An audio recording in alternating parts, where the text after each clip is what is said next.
Kwa hiyo ukiwa na rafiki yako, mheshimu sana mke wake kuliko kitu chochote.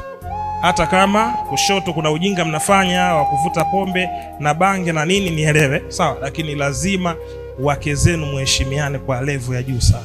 Huo ndio ushikaji. Yaani wewe ukishakuwa rafiki yangu, mimi sitaki mazoea na mke wako. Ndio niko hivyo. Sasa unaongea nini? Utanitega tu wewe, utanitafutia mazingira ya lawama. Sitaki. Kwa kule na mzigo wako.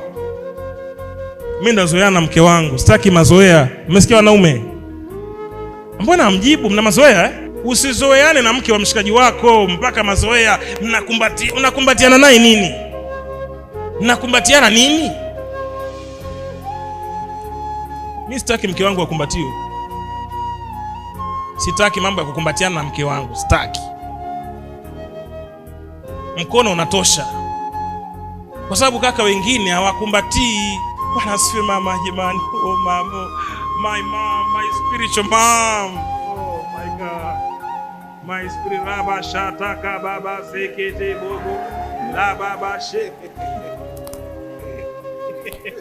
Na unanena kwa lugha. Keti hapo.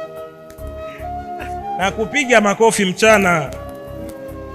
Mprotect mke wako. Nataka niwafundisha hayo mambo tarehe 28 mwezi wa ngapi? Mwezi wa 6. Namna kuitafuta amani, inatafutwa. Umeona vizuri? Amani inatafutwa. Lazima ujue namna ya kuilinda amani. Kama inatafutwa inalindwa pia. Ilinde. Simruhusu tu mke wako anaenda popote pale. Sijui kuna birthday ya nani? Kiranja wetu wa shule ya msingi. Hajafa hadi leo. Unaenda kufanya nini huko? Weka